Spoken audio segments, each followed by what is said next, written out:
Welcome to the Storage Stories podcast, where Denee Burns and Jason Koonin tackle self-storage news, trends, education, and share their expert experience in both the U.S. and Canadian markets. This podcast is for rookies and seasoned veterans alike, as we all try to grow our businesses and leave our mark on the self-storage industry. Hi, everyone. I'm Denee Burns. I'm the Chief of Staff with Sunbird Storage, and I am here with our CEO, Jason Koonin. How are you doing today, Jason? I'm doing good. Excited to be here. Me too. I am so excited because it is June and we are doing a market update and things are picking up. It is getting hot out there in the market, and I'm not just talking temperature wise. So today we're going to be talking about, first I want to mention Meredith Mears, Mary Mears. Really love her. She is a wonderful colleague. She is the senior advisor of SVN, primarily on the East Coast in Maryland. And she just produced a great report that talks about how there is supply entering the market now, finally. So she said out of the total participants she surveyed, 70% indicated that there is a significant majority of observed new supply entering the market. So that's good news. We haven't seen that for a while, have we, Jason? No, it's been a little while. Yeah. So she said 29% responded no, indicating that nearly a third of respondents have not seen a noticeable change, but many have. And so what are you seeing out there in the market? Have you seen a noticeable change or not yet? In terms of supply, I would say things have slowed down a little bit. We probably saw some more supply hitting the market the last couple of years, but a lot of projects I would say got paused, and some are restarting. But the shortage of supply has been probably good to help rebalance rates a bit. Right. Exactly. So, maybe we need to move into Maryland and do some work there, because she says that at least in the eastern portion and what she's seen, there's a pretty active period of development and expansion happening. So that's good news as well. And she said a general occupancy trends over the last year, a majority, 52% reported the occupancy has remained the same. So about half. Meanwhile, 35% indicated a decline in occupancy, and only 11% reported an increase. So what are you seeing at Sunbird, Jason? Yeah, that's very consistent with what we've been seeing. Not specifically at Sunbird, because we don't have as many maybe stabilized facilities. We're a bit of a newer brand, but what I've been reading and what I've been hearing, from industry sources, is that occupancy over the last 12 months, as Mary reports, probably even 24 months, has been characterized as mostly flat to down. So some of the large operators are now kind of building back their occupancy, but it's definitely been a couple of years of downtrends. So it's interesting. I don't know exactly who she surveyed. Kind of, she said people in her network. I'm not sure how many people, but I'm not really that surprised to see only 10 or 15% of respondents showing occupancy increases. I think the market's become more competitive. Everyone's trying to gain market share. There's price war going on that we always talk about. So it hasn't been the easiest out there in terms of the general market. Now every local market is different. So there's certainly some areas where occupancy is very strong, but it confirms a lot of what I've been hearing. Okay. Yeah. So, right now is our summer selling season, everyone. People are moving around. Tenants, customers, prospects are moving from state to state. There's a lot of transition going on in the summer. School has ended, so people are ready to take on other projects, such as getting rid of their overflow and putting it into storage, and kind of doing some spring cleaning, right? Minimizing. The new trend is to be very minimal and have less clutter. So we can help out with that in storage. Also, I would encourage you vendors, right now is your selling season. I know, as I used to work for vendors, that in August, typically self-storage owners take that month off. So right now is your hot selling season. And Also, I wanted to mention the new California bill. There's an update on SB 709, which is the self-storage rent control bill. So I know this has been closely watched by everyone in the industry because as California goes, usually the rest of the nation goes. So careful to note the CSSA, which is the California Self-Storage Association, and the SSA, which is our national overarching association for all of the United States, the Self-Storage Association National, each testified at a hearing on Tuesday, May 8th, resulting in the adoption of disclosure and transparency language in place of price controls. So that seems fair. We should already be transparent, right? Including a provision requiring a maximum monthly rate during the initial 12-month period of the rental agreement. The coalition opposes our coalition opposes the 12-month period and continues to work with the author on further potential modifications to these requirements, which, if passed, will be enacted as of January 1st, 2026. So they do have a link on the California Self-Storage Association website where you can read more about this and what is included. It's pretty lengthy. Do you want me to read it all, Jason, or do you think that's good enough, the high level?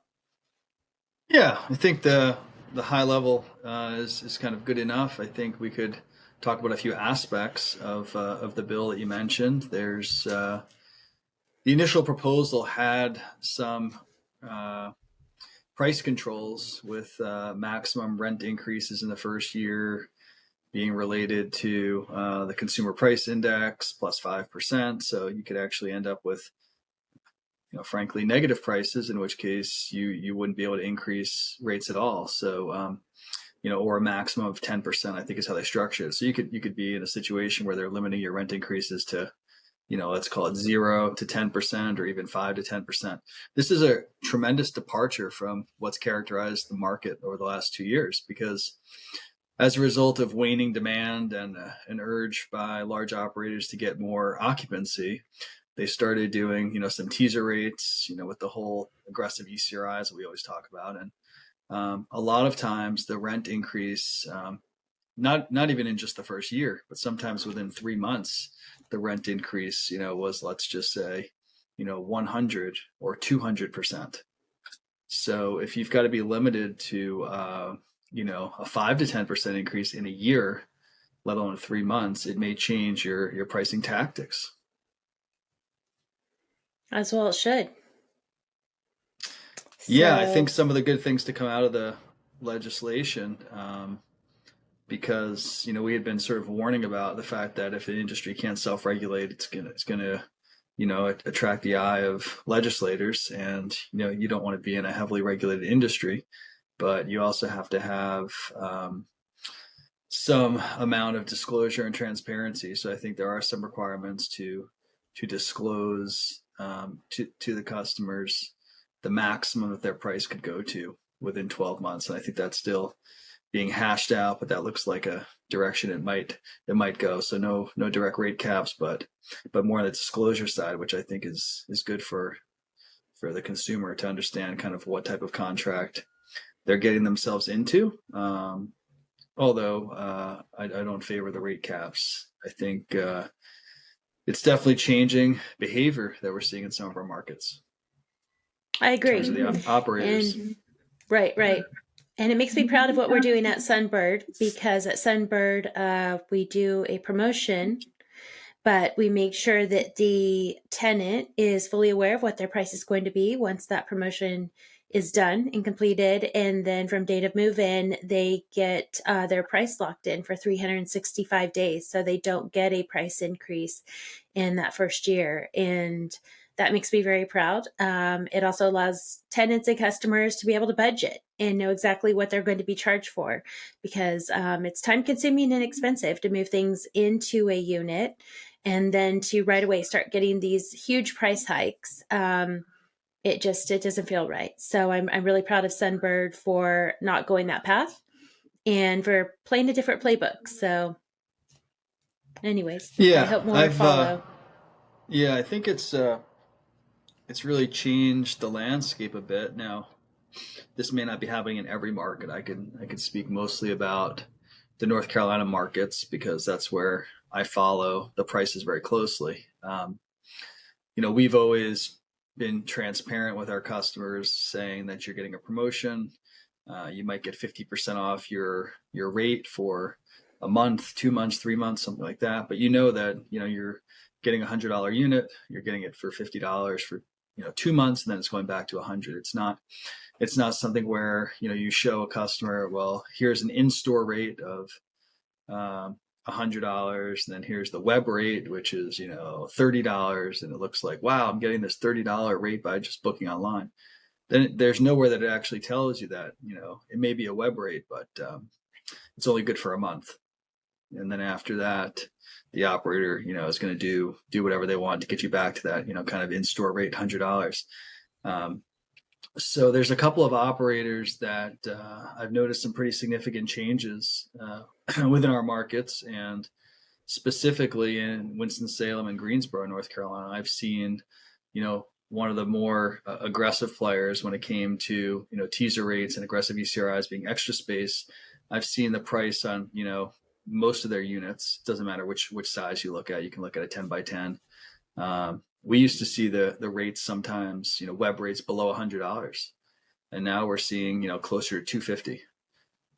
Same thing from Be Safe, which is a local brand, kind of in the Carolinas and some other states, but primarily Carolinas, and they're operated by CubeSmart. So we're seeing from Extra Space and CubeSmart a very different sort of pricing regime. Instead of the super cheap $40 10 by 10s, $80 10 by 10s, with the intention to do some dramatic ECRIs, you're seeing, well, if maybe we can't do that anymore, and maybe there's a lot more scrutiny on it, you're seeing it's almost like they've reversed, and now they want to kind of get the high rates from the start, which is much more akin to our strategy from the beginning, which was to start high, stay high, but be transparent and not really aggressively hike customers quickly. So I think that's a good thing for the market. I think it's good for it's good for the consumer. It's also really good for just the industry in terms of trying to value a property, in terms of trying to do underwriting for the banks. It was really hard before to say, well, here's an $80 10 by 10, but I assume it's going to go to $200 in my model. Well, how long will that last, and how many customers will vacate? But now if it's 200 from the start, it's much easier to underwrite. So I think this might be the wake up call the industry needed, and hopefully we don't go back to the paradigm we've had for the past couple of years. I completely agree, and I'm glad they're starting to see the light. So Indeed. So let's move on to David Perleschi, a broker. I love him on LinkedIn. He does some great posts. I really encourage you to follow him on LinkedIn, and also Meredith Meir. She does some excellent posts as well. But David Perleschi just put out a video about marketing is required regardless of the size of the facility, regardless of whether it's in lease up or it has reached occupancy. So did you watch that video? It was really good, right? Absolutely. Yeah, I did watch it a couple times. Yeah, it was really good. So he mentioned that you should always do marketing. And even if you're 85% occupied, you need to have your pipeline filled in for prospects, because there's always attrition and we can't control that.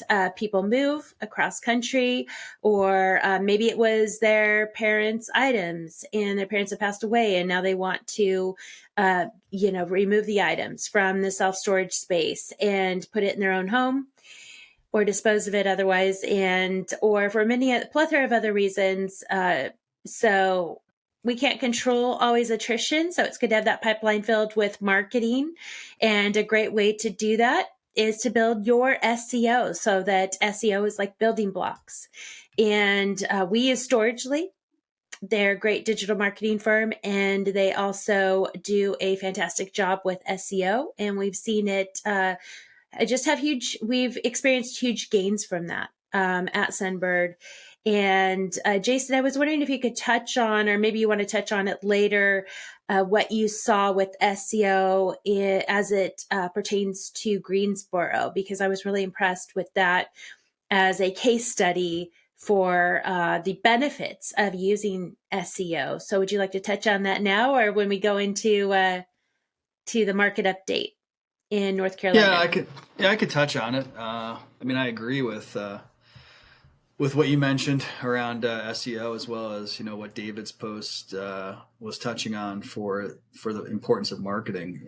You always have natural attrition, so there's customers who just have, even if your service is good, they've just kind of outlived the useful stay.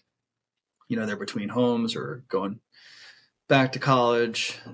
So there's just a variety of reasons. So it's not uncommon to have, 30, 40, 50 tenants moving out in a month. So you've always got that opportunity, if you view it as an opportunity, to refill tenants.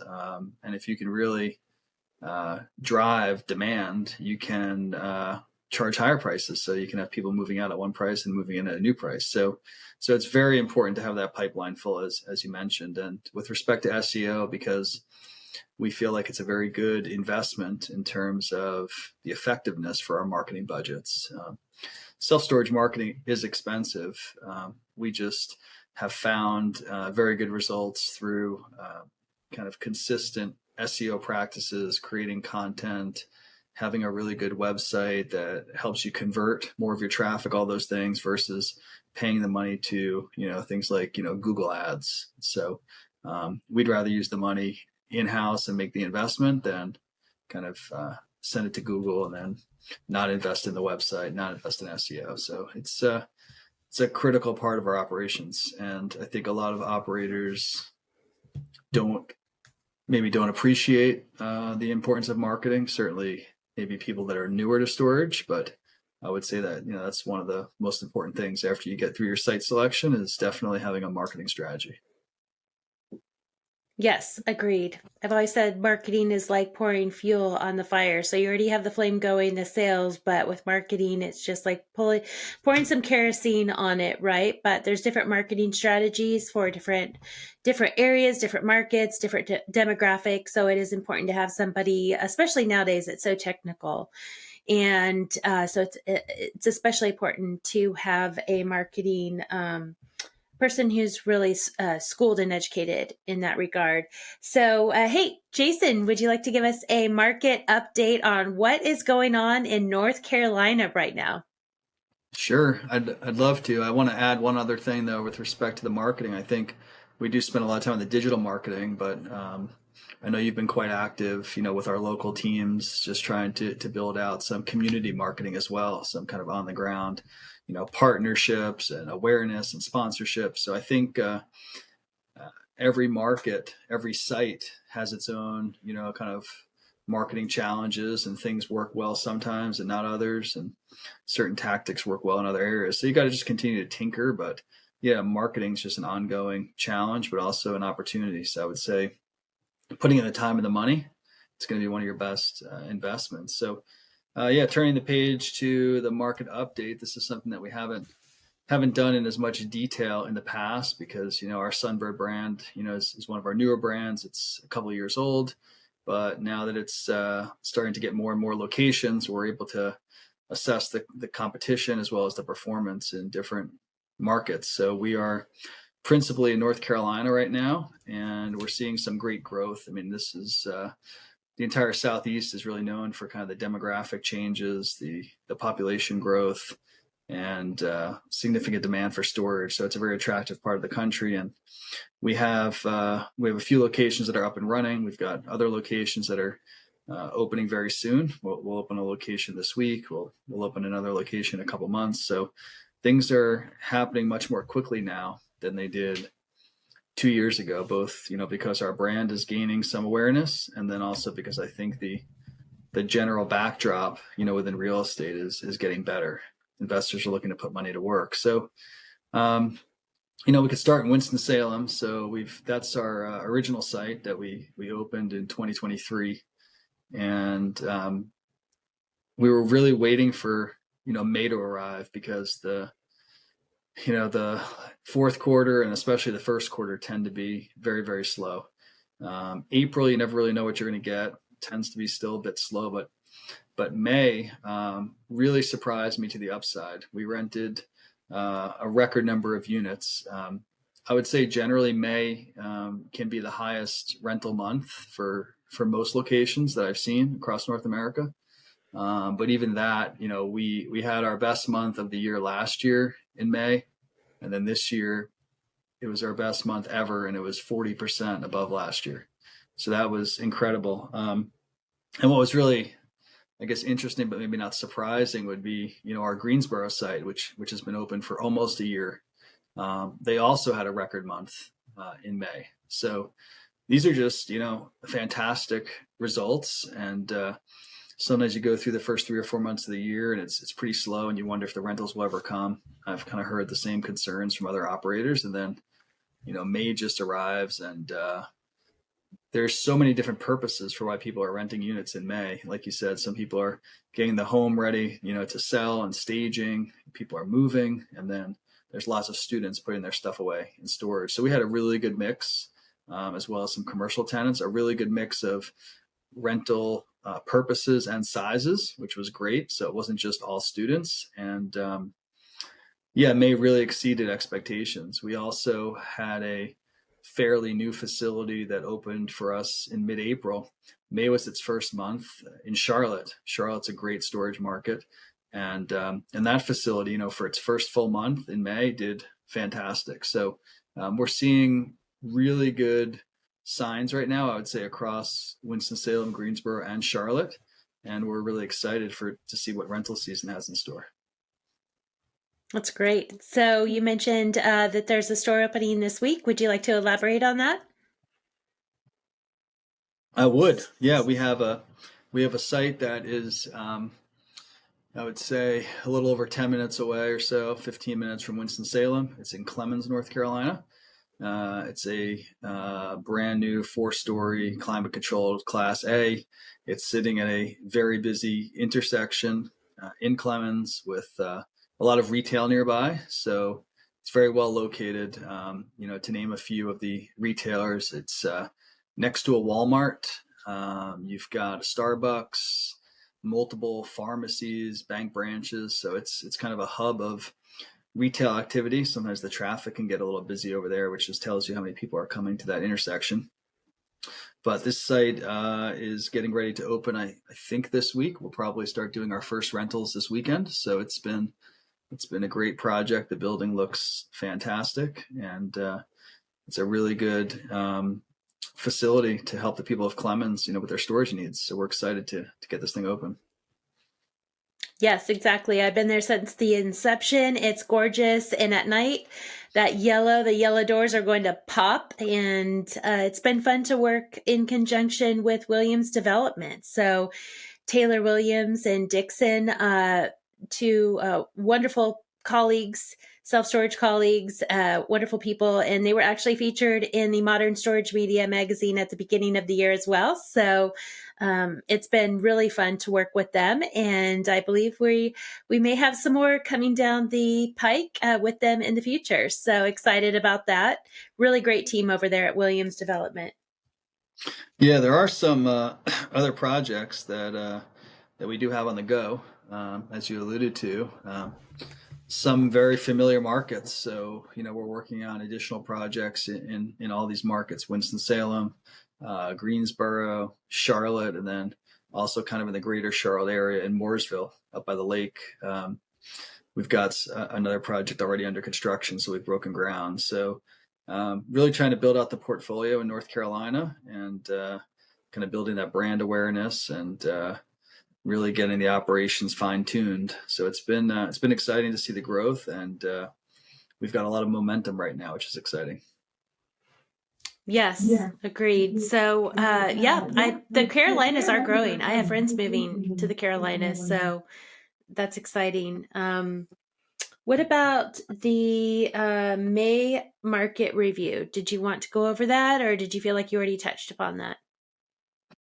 Yeah, I think overall it was a great month, and really kicked off rental season on the right foot. It's very interesting when you think about what happens in May and June. Usually May is quite busy throughout the whole month, and then June goes back to being a little bit more of a normal month. By normal month, the first half of the month tends to be kind of slow. In the second half of the month, you tend to see just like a burst of rentals. So now that we're kind of crossing into the second half of June, we're starting to see the reservations build, and it's looking like June could finish quite strong as well. So I think after 2024, which had a lot of headwinds for storage across North America, I think 2025 is looking like a bit of a bounce back in terms of demand, but more importantly, I would say in terms of the rate structure that we talked about earlier with the higher street rates from some of the leading operators. We got to watch that trend very closely to see if it continues and if other operators follow suit. I think many of the regional operators and probably some of the weaker operators, they just kind of fell in line when when Extra Space was taking rates down. They just kind of, if they couldn't beat them, they joined them, and they just really went right to the bottom. So I don't think they have the confidence yet to push rates back up. But once they do, I think it'll be healthier for the whole market. Yes. Well, is there anything else that you want to touch on before we close out? No, I'm excited to see how June finishes up, and then we can do another episode in July and let everybody know what's the latest in terms of our store openings, our activity, and our rates in our markets. Sounds good. I look forward to it. Me too. Thanks, Jason. That concludes this episode of the Storage Stories podcast. Be sure to share and subscribe as we continue to tackle self-storage news, trends, education, and personal experiences from the competitive world of self-storage.